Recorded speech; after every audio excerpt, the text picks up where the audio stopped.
Baiklah teman-teman, Gaza menyebutnya empati yang merusak diri sendiri. Jika kalian tidak mengerti maksudnya, biar saya beri contohnya. Lihatlah ini. Seorang migran Rwanda, mungkin seorang pencari suaka, Emmanuel Abe Sanega, dia adalah pencari suaka yang gagal di Prancis. Dari seorang pendeta, Anda tahu, orang Kristen percaya pada ajaran membalas kejahatan dengan kebaikan, belas kasihan, pengampunan. Dan saya minta maaf. Saya tidak mengerti. Dan mungkin itulah sebabnya saya bukan seorang Kristen. Oke, orang Kristen kalian harus bisa lebih baik dari ini. Serius, kalian harus lebih baik dari ini. Jadi seorang pendeta Kristen mempercayakan kunci katedral kepadanya, yang merupakan katedral yang sangat tua. Namanya La Cathédrale de Nantes. Jadi dia membakarnya dan membunuh sang ayah, membunuh pendeta yang telah menerimanya, yang telah membawanya ke rumahnya saat dia menunggu persidangan. Lihat ini, orang ini kamu sedang melihatnya. Dan dia membakar katedral itu teman-teman. Lihat itu.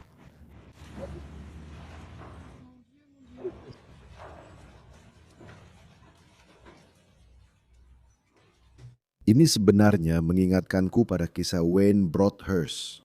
Dia sedang jalan-jalan dengan anjingnya di London ketika dia bertemu dengan seorang pencari suaka Afghanistan yang tidak waras, yang baru saja menikam seseorang di tempat dia tinggal yang juga seorang Muslim. Sepertinya dia orang Pakistan. Jadi dia juga telah menampungnya dan merasa kasihan padanya. Seperti dia seorang migran, dia seorang pencari suaka. Jadi dia bilang, "Oke, kamu bisa tinggal di rumahku." Jadi dia benar-benar kehilangan kendali. Kamu tahu saat Trump bilang bahwa mereka telah mengosongkan rumah sakit jiwa mereka, dia tidak bercanda, dia tidak melebih-lebihkan. Mereka memakan anjing, mereka memakan kucing. Semua itu benar. Itu memang terjadi sampai tingkat tertentu. Inilah alasan mengapa penikaman dan pemerkosaan jumlahnya melonjak drastis. Jadi malang sekali Wayne Broadhurst yang saat itu hanya sedang berjalan-jalan dengan anjingnya, dia melihat perkelahian terjadi antara seorang pria Afghanistan yang sedang menikam orang yang memberinya tempat tinggal. Bukan pemilik rumah, hanya orang yang memberinya tumpangan. Dia sedang menikamnya. Jadi dia mencoba menghentikannya. Tapi akhirnya dia sendiri yang ditikam berkali-kali. Dan Wayne Broadhurst pun meninggal. Wayne Broadhurst hanyalah salah satu dari banyak orang yang seharusnya masih hidup jika bukan karena empati yang merusak diri sendiri dari orang-orang barat. Dan itu tidak berhenti di situ saja. Lihat ini. Ini adalah Swedia. Kamu tahu bagaimana Swedia telah berubah dari sebuah utopia menjadi sebuah mimpi buruk, menjadi benar-benar negara yang jadi mimpi buruk.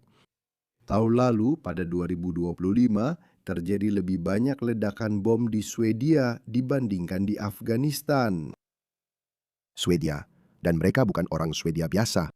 Mereka adalah anak-anak migran yang diterima di sana. Sekali lagi Anda tahu, mari kita telah mencapai tingkat peradaban tertinggi. Kita telah menciptakan utopia sempurna di mana semua orang hidup dalam damai dan harmoni satu sama lain. Oleh karena itu, semua manusia akan bertindak seperti itu. Jadi mereka membawa banyak orang Suriah, banyak sekali orang Timur Tengah. Maksud saya, jika Anda akan membawa, ini yang saya pahami dari argumen Tommy Robinson. Tommy Robinson tidak berusaha membanjiri Britania Raya dengan budaya atau etnis asing. Itu yang dia katakan. Dia bilang, kalau memang harus mendatangkan orang, misalnya karena angka kelahiran menurun, Anda butuh perawat, Anda butuh tenaga kerja. Kalau Anda butuh orang, tentu saja kita tidak bisa mendatangkan mereka dari negara-negara barat lain karena mereka juga menghadapi masalah serupa, yaitu angka kelahiran yang menurun. Kita tidak bisa mendatangkan orang dari Jepang atau Korea Selatan karena angka kelahiran mereka bahkan lebih buruk daripada angka kelahiran di negara-negara barat. Lalu yang tersisa hanyalah India atau Timur Tengah. Itulah sebabnya dia bilang, kalau kamu memang mau mendatangkan orang, setidaknya datangkan orang Hindu atau Sikh, bukan orang-orang ini. Jadi begitulah keadaan Swedia.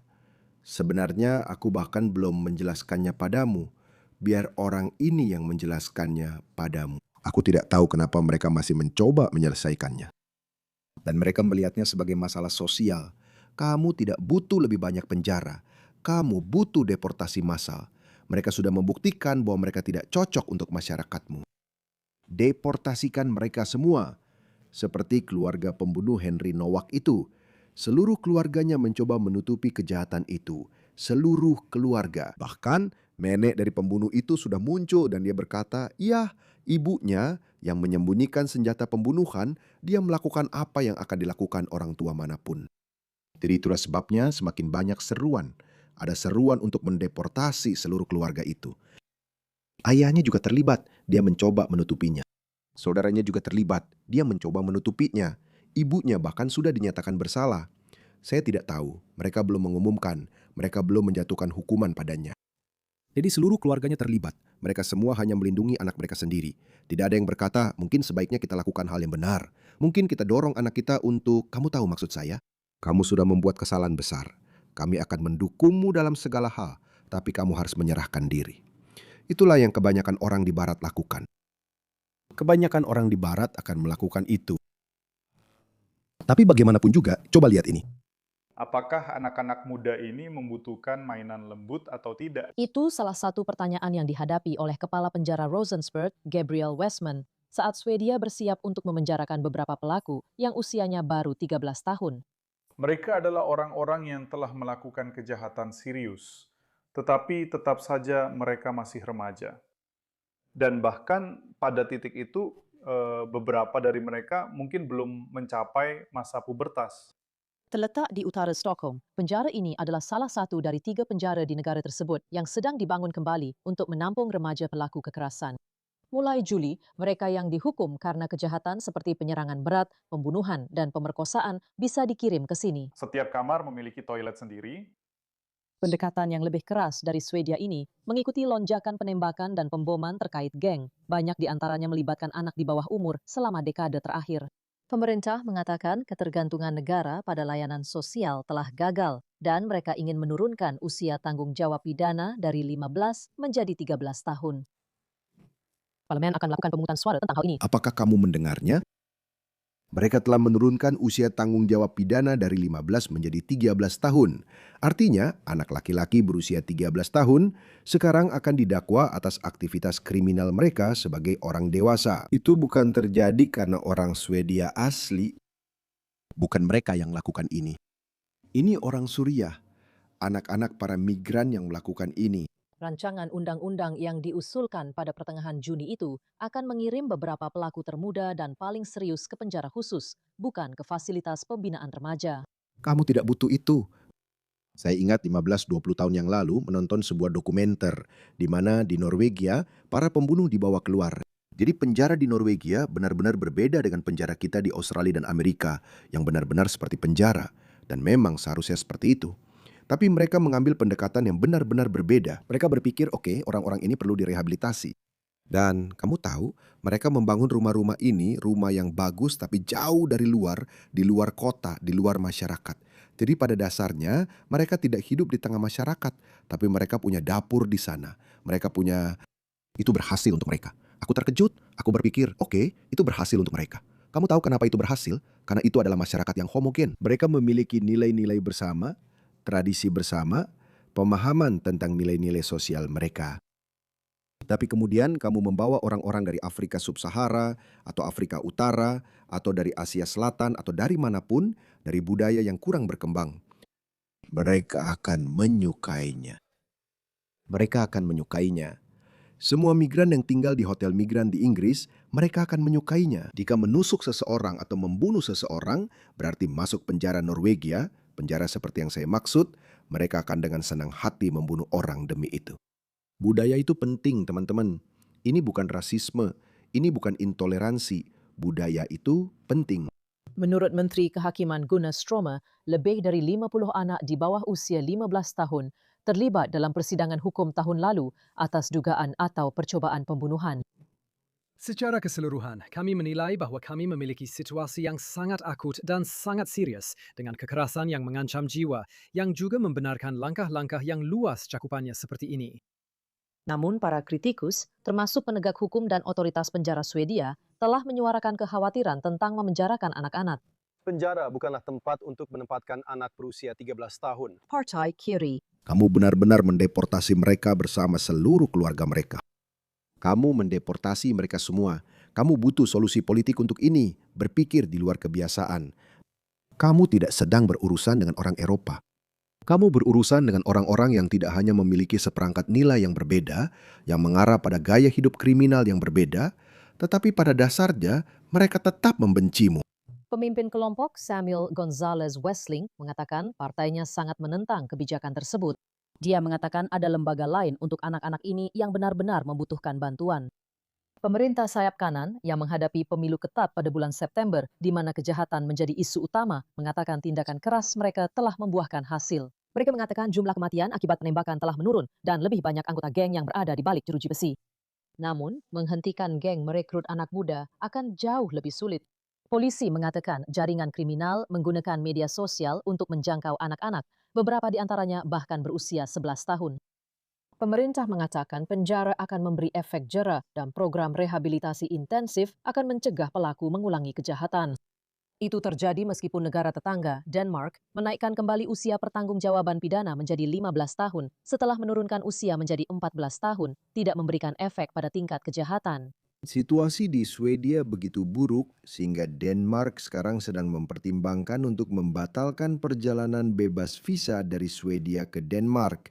Begitu parahnya situasinya. Orang-orang ini setelah menjadi lebih beradab mendapatkan perjalanan bebas visa. Tidak ada yang bisa membedakan siapa yang siapa.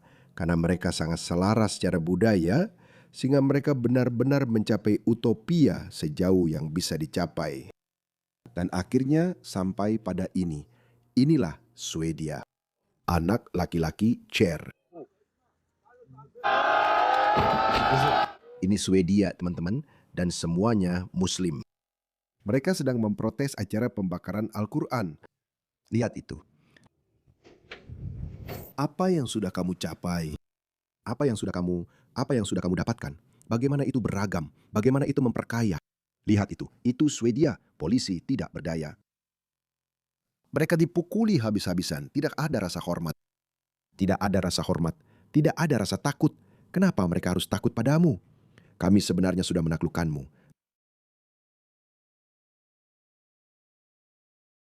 Aku tidak tahu kapan empati yang merusak diri sendiri ini akan berakhir. Kapan mereka akan sadar dan berkata, kamu tahu apa? Ini gila. Lihat ini masih terus terjadi. Lihat orang ini, pendukung Palestina Merdeka ini merayakan kewarganegaraan Jermannya yang baru. Lihat dia, lihat dia.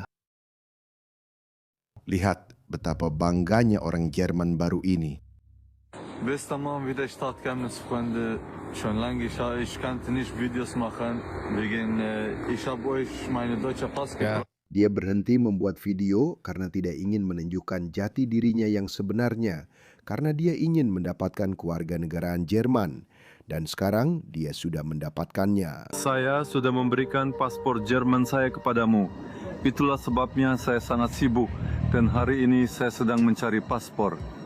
Paspor?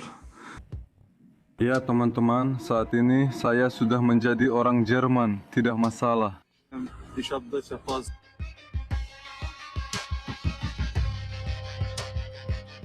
Ya mungkin itu jadi masalah bagi orang Jerman ya. Lihat ini, video-video pro-Palestina. Dia bilang bahwa dia membenci kotanya, Chemnitz. Dengan bahasa Jerman yang terbata-bata karena tidak ada cukup dukungan untuk Gaza.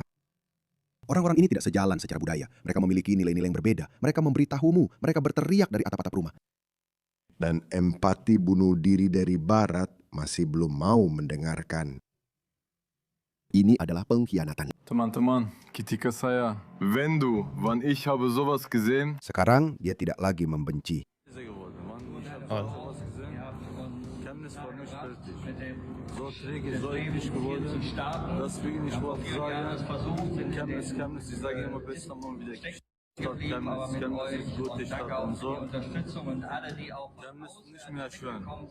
Yang Maha Penyayang. Wah, baik sekali dia. Bebaskan Palestina, bebaskan Palestina.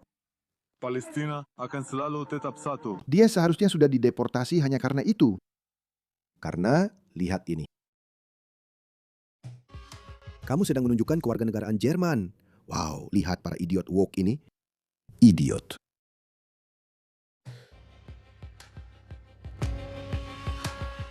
Ia bahkan hampir tidak bisa berbicara bahasa Jerman, tapi kebenciannya terhadap Chemnitz di masa lalu. Ya, menyedihkan, benar-benar menyedihkan teman-teman. Ini sedang terjadi, masih terus terjadi, tidak berhenti. Saya tidak. Ini hanya akan berakhir dengan satu cara, dan kamu tahu itu.